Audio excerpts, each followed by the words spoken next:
Chama cha ACT Wazalendo kimeibuka hadharani na kupinga vikali ripoti iliyotolewa na Jaji Othman Chande juu ya matukio ya wakati na baada ya uchaguzi mkuu. Kwa mujibu wa taarifa iliyotolewa na chama cha ACT Wazalendo, wamesema kwamba taarifa ya awali ya chama cha ACT Wazalendo kuhusu ripoti ya tume ya Jaji Chande, chama cha ACT Wazalendo kimefuatilia uwasilishwaji wa taarifa ya tume ya uchunguzi wa mauaji Oktoba 2025. Chama kinasimama imara katika msimamo wake wa kukataa kile kilichoitwa tume ya Chande, ambayo tangu mwanzo tulieleza kuwa haina uhuru na imeundwa kama chombo cha kulinda wahusika badala ya kutoa haki. Msimamo wetu huo umethibitika leo. Ripoti iliyowasilishwa leo na mwenyekiti wa tume hiyo, Jaji Mkuu mstaafu ndugu Mohamed Chande Othman, kwa Rais Samia Suluhu Hassan, inahitimisha ambalo ilitarajiwa kabisa kutokana na muundo wake, ujumbe wake na hadidu urejea za tume hiyo. ACT Wazalendo tunaomboleza kila maisha yaliyopotezwa na kila familia iliyopata madhira kufuatia matukio ya 29 Oktoba na athari zake. Uponyaji wa kweli wa taifa na maridhiano ya dhati yanaweza kupatikana tu kupitia uchunguzi huru wa kuaminika na ulio wazi.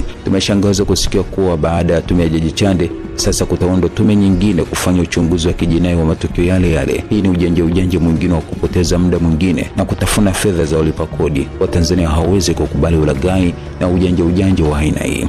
ACT Wazalendo tunarudia wito wetu wa kuundwa kwa uchunguzi huru wa kimataifa chini ya taasisi zenye kuaminika kama Umoja wa Mataifa, Umoja wa Afrika na SADC. Hii ni kauli yetu ya awali na msimamo wa kina zaidi utakaoangazia maeneo yote utatolewa baada ya kikao na kamati ya uongozi wa chama itakayoketi hivi karibuni katika kipindi cha wiki moja.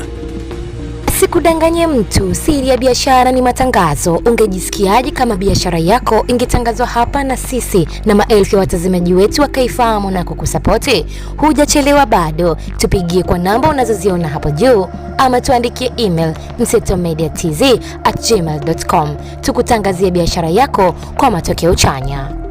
Hakikisha umesubscribe, comment, like na kushare. Mseto Media, we connect everywhere.